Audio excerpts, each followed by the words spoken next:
Alrighty, let's get started today. Hello everybody, this is Prabha, the nutritionist here at Mexico Bariatric Center. And I wanted to come on today to address two questions that I've been getting a lot of questions and concerns about. I've been getting a lot of concerns about lactose intolerance and about dumping syndrome as well. So I want to address both of those topics today and give some tips for some nutrition management, and then I'll delve into any questions that you guys have. So as I'm going along, feel free to comment below any questions or concerns, and then I'll answer them at the end of the Q&A. So first I want to talk about lactose intolerance. So specifically for weight loss patients, my bariatric patients, you guys often do experience something called secondary lactose intolerance. And that's mostly because the body is adjusting and relearning how to digest foods. So specifically, the secondary just means that it happened because of something else. And then the lactose intolerance is just the inability to digest lactose, the carbohydrate, the sugar that's in dairy products. And a lot of times the inflammation in the gut wall after surgery can lead to a temporary decline in the lactase production. The lactase is the enzyme needed to digest the lactose sugar, and without sufficient lactase, the lactose moves through your gut and your digestive system, giving you a lot of unpleasant symptoms like gas, can be bloating, diarrhea, and abdominal cramps. So how do you cope, and what is the good news that I have for you? Because I always bring good news. So for a lot of people with lactose intolerance, they may actually be able to eat small amounts of dairy, especially because this is a secondary condition. As I said, it's going to be temporary as the body is healing and that inflammation clears. So all dairy foods do contain lactose, but that doesn't mean that they're off limits. There's some foods that contain a lot less, and you can tolerate those foods. For some people, they can tolerate a small amount of milk, like in tea or something, but if you were to drink a whole glass of milk, that would make you very sick. So some types of dairy that are naturally low in lactose when eaten in their usual portions includes cheeses like cheddar, Colby, Monterey Jack, and mozzarella.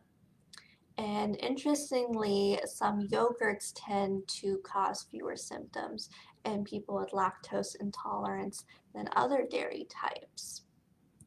And recently I came upon this that boiling or cooked milk is better tolerated as well, as it changes the structure of the proteins.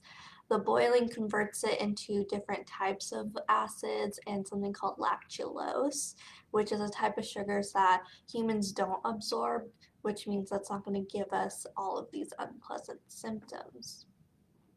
And additionally, I would gradually add in lactose back into your body. That gradual exposure will help with the tolerance because, again, your body is relearning how to digest these foods.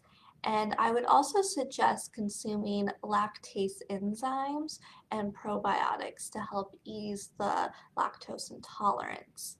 And for some of you, I know you're going to ask me, what lactase enzyme should you be getting? And the dosage is important. A typical dose for non-bariatric patients to be effective is 6,000 to 9,000 IUs, and they're usually like a tablet that you chew and swallow before you eat a meal with lactose in it. I couldn't find much research on the adequate dose for bariatric patients in particular, but I would imagine 3,000 IUs at least would be a good dose. So for example, a product that I really like is the Lactaid. the Lactaid is a good product with a high enough dosage. And if you haven't been able to comfortably add dairy back in, Fairlife has great products that either remove the lactose to allow for better toleration, or there's very little lactose in it, and they add the lactase enzyme in their products to help you digest at the same time. And then I did want to switch over then to my other main concern. I've been getting lots of questions and concerns about dumping syndrome. So dumping syndrome happens when food moves too quickly from your stomach into the small intestine after you eat. This causes symptoms like cramps, diarrhea within minutes, and even up to a few hours after you've eaten. So dumping syndrome is quite common among weight loss surgery patients, so among bariatrics. And there are two types of dumping syndrome typically seen, and they're based on when your symptoms start. Most often, people experience early dumping syndrome. Early dumping syndrome happens 10 to 30 minutes after you eat. And more of the symptoms that you experience during this time is bloating or feeling uncomfortably full. It could be flushing of the face, sweating, dizziness, a fast heart rate. And then there's also a different type, which is late dumping syndrome. And this happens more around 1 to 3 hours after you eat. And this is about 25% of people with dumping syndrome have this type. And so the symptoms seen with this one is more, you have the dizziness, weakness, sweating, fast heart rate, but you also get some hunger in there. You can experience fatigue, confusion, shaky feeling. So you can see how unpleasant that would be. So I do have some nutrition tips for you guys to help manage this condition so you can help prevent this from happening. So I would recommend eating 5 to 6 smaller meals throughout the day rather than 3 big meals. Those small frequent meals are going to help with not overloading your digestive system. I would also say that avoiding or limiting sugary foods and simple sugars will be very important. Your simple sugars are like cane sugar, confectioner's sugar, high fructose corn syrup, maltose maple syrup even, molasses, brown sugar, your dextrose, sucrose. All those are simple sugars, and there's plenty more as well. I would recommend staying below 5 grams of added sugar per meal and 10 grams of total sugar per meal or 10 grams of total sugar. So that's like including if there is added sugar along with natural sugars, like if you were to have a juice, for example. So if you are a juice drinker, I always suggest diluting your juice with water, so doing about 25% juice and then 75% water. So for example, if you had a cup, that would be a 1/4 cup of juice, a 3/4 cup of water.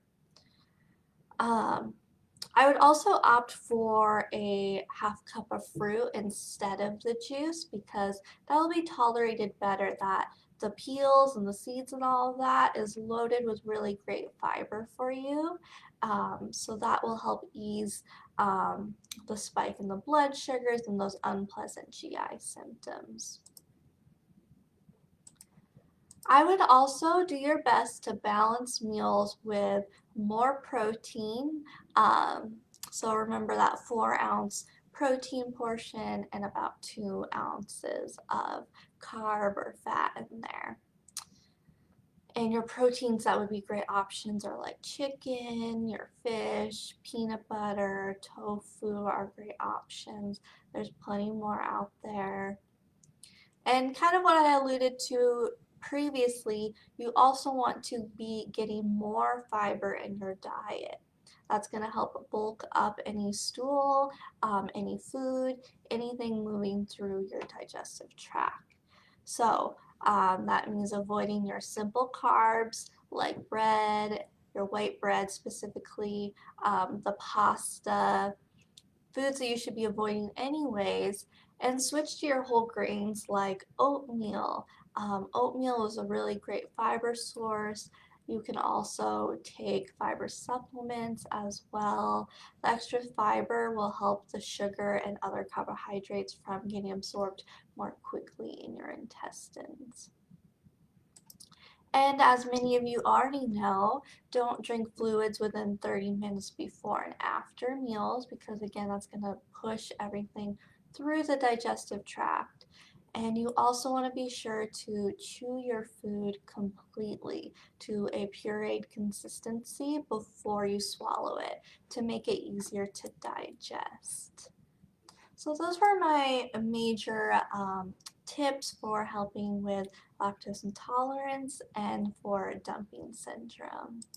So I do want to check out and see if you guys have any questions for me.